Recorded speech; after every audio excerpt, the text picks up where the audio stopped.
Akong pangutana nga ang tao sa garol dili ba maluwas o asa mabasa sa Biblia. Igsoon, magisgot kani kaluwasan wa na labot si Pastor Bacalaris ana. Iya na katungod sa Dios kung kinsa iyang luwason o dili. Pero of course, kung maingon nga nawala man ka sa kaluwasan, wa nagyulaing mabasol kung dili ikaw ra. Kay kung imong tan-awon, adunay gisulti ang balaang kasulatan dinhi sa Ecclesiastes kapitulo 12, bersikulo 13 o 14 nagingon.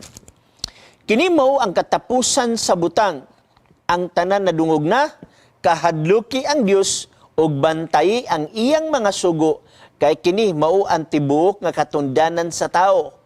Kay pagadad-on sa Dios ang tagsa-tagsa kabuhat ngadto sa paghukom, uban ang tagsa-tagsa katinago nga butang, bisan ang maayo kung bisan ang dautan. So sa ato pa, na ay reckoning sa tanan natong gibuhat.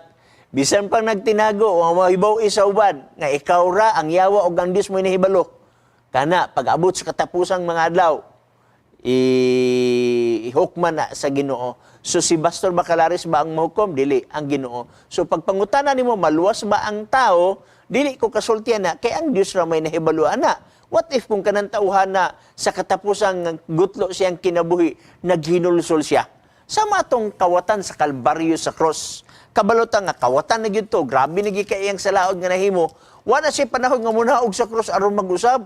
Kundi iya lang giignan si Ginoong Hesus dinhi sa Lucas kapitulo 23, bersikulo 43, kaniya si Hesus mitubag nga nag-ingon, sa pagkatinuod magaingon ako kanimo nga karong adlaw adto ikaw sa paraiso uban kanako. So imo makita gisaaran siya ni Ginoong Hesus.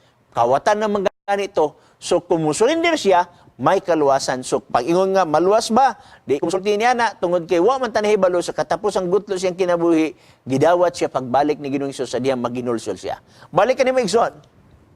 Sige, Pastor, salamat Pastor sa imo explanation. Salamat kayo. God bless.